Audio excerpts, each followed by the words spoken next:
Hello, I'm Ken Robinson, and it was my great pleasure recently to meet Sylvia Foho at the BET conference in London, where I was the keynote speaker.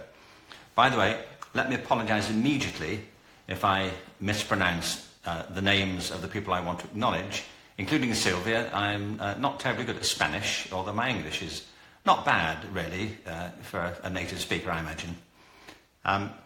I was at BET to talk about my new book, the work that was the result of a long period of engagement in education.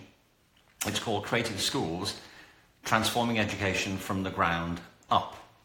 You know, a lot of people know my work from the talks I've given at TED over the years, but I've been involved in education for very much longer than the period since my TED Talks first came out. I've worked with school districts, I've worked with governments, I've worked with institutions of all sorts on education transformation over a very long period.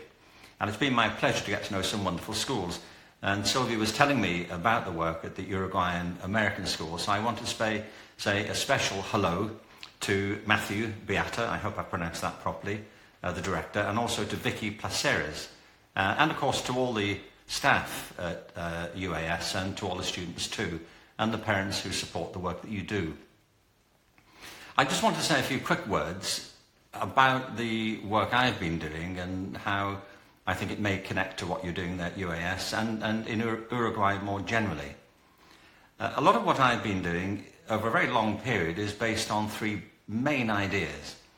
The first of them is that we are living in revolutionary times. Now, I know the word revolution is sometimes a bit overused, but I think it's justified just now, given the rate of technological change that's sweeping the world and transforming it at the same time, and also given the enormous growth in populations. We are the largest community of human beings ever to exist on the planet at the same time in the history of our species. We're now getting on for 7.5 billion people.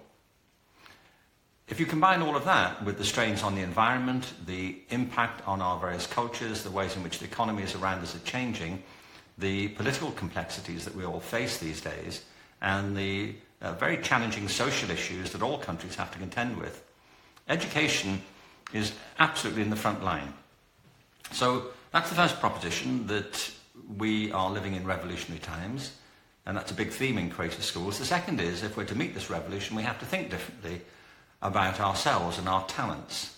Many of the challenges that we face as humanity are created by us as a species. They're not external threats, they're ones that we've generated through our own activities.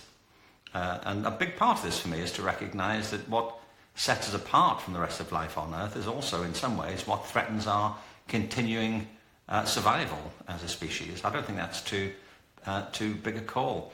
We have deep powers of imagination, tremendous powers of creativity.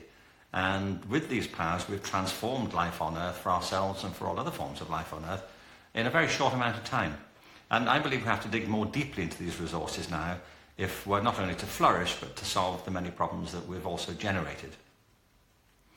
And the third proposition is that therefore we have to do things differently. And we also especially have to do things differently in education. See, a lot of our education systems were developed in the 19th century to meet the needs of a previous time. Given the changes that are now sweeping the world, we need to think very differently about our students, about our teachers, and about education itself and its broader purposes. You see, I think there are four big purposes to education.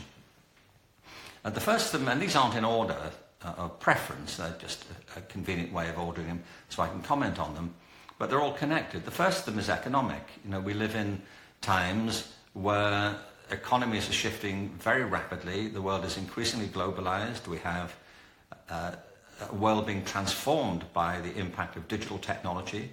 Jobs are changing. Whole industries have fallen away. New industries are rising.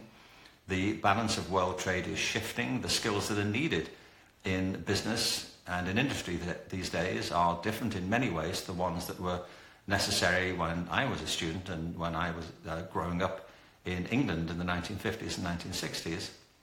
So there are major economic challenges, and a big question to ask ourselves therefore is, what sort of skills do our students need if they're to make their way economically and if they're to contribute to the economic well-being of their cities and their communities and to our well-being globally. So there's a big economic agenda here, which calls, I think, for a different way of considering the curriculum and away from this old division between academic and vocational courses. I know a lot of parents believe that academic courses are more prestigious. That's true, I know, in Uruguay, but it's true in pretty much every country in the world. It was true when I was growing up.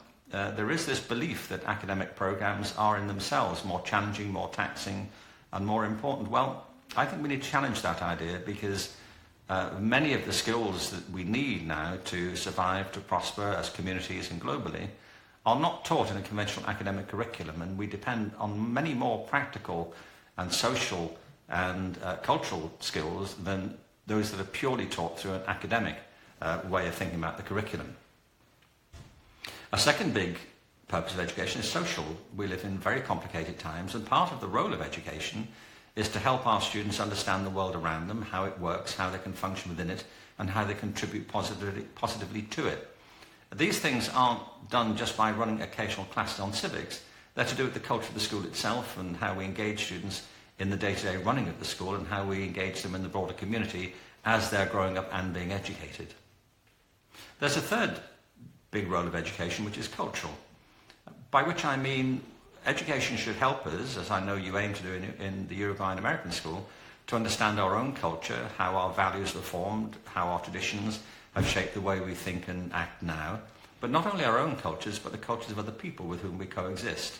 The cultural roles of education are profound and challenging and essential. But there's a fourth role too, which underpins all of these, which is personal. In the end, education is about human beings, about people. It's about helping people to discover their talents, their abilities, and to make the best of themselves and of the lives they have now and the lives that lie before them. You know, the world is full of wonderful examples of people who've achieved extraordinary things. I don't mean they've become famous or celebrities or tremendously wealthy, but they've changed not only their own lives, but the lives of other people around them, once they discover their real talents and their real abilities. These are things I talked about at some length in a book I published a few years ago, which I know is available in Uruguay, by the way. It's called The Element, How Finding Your Passion Changes Everything. So these four roles, the economic, the social, the cultural, and the personal, are really fundamental to the challenges that we all have to face with now in education. And education is the way to address these challenges. Well, I know that at UAS, these are very much on your mind. You have a big emphasis there on community. You have a big emphasis on technological innovation and using that in schools, but also as a way of getting children to connect more with the world around them and to look at some of the deep economic challenge that we face. There's a big emphasis, I know, on cultural education and developing global citizens. I think these are really important values of the school, and I think they're important too for, if I can say so, for Uruguay as a whole. You know, most countries these days are very wrapped up in the league tables that are published by PISA through the OECD, and I know that Uruguay features, you know, somewhere around the middle, a bit lower sometimes on these PISA league tables, and it's important information and it's helpful to have it. And nothing I'm saying is arguing against the importance of having the highest possible standards in languages, in mathematics and sciences, but you know, we need a broad curriculum which also emphasises the arts, which emphasise the humanities and physical education, and which sees the important dynamics between all of these in creating a powerful culture in our individual schools. Uruguay has invested heavily in education over the years, and I know it's seen as a very important strategic issue, and it is. I think it's important moving forward, again, if I can say so, that the initiatives cover a broad range of objectives of the sort that I've described, and that we see that the future of education, the future of our countries and our communities, rests upon a much more expansive agenda for education than those specific targets that are expressed in the PISA league tables.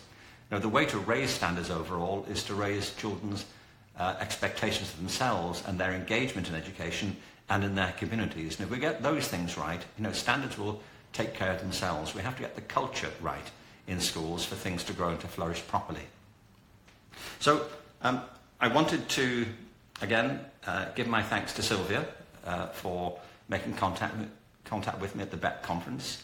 I want to thank all of those of you at the school, particularly the director and the principals, and all the staff who are doing so much for so many young people.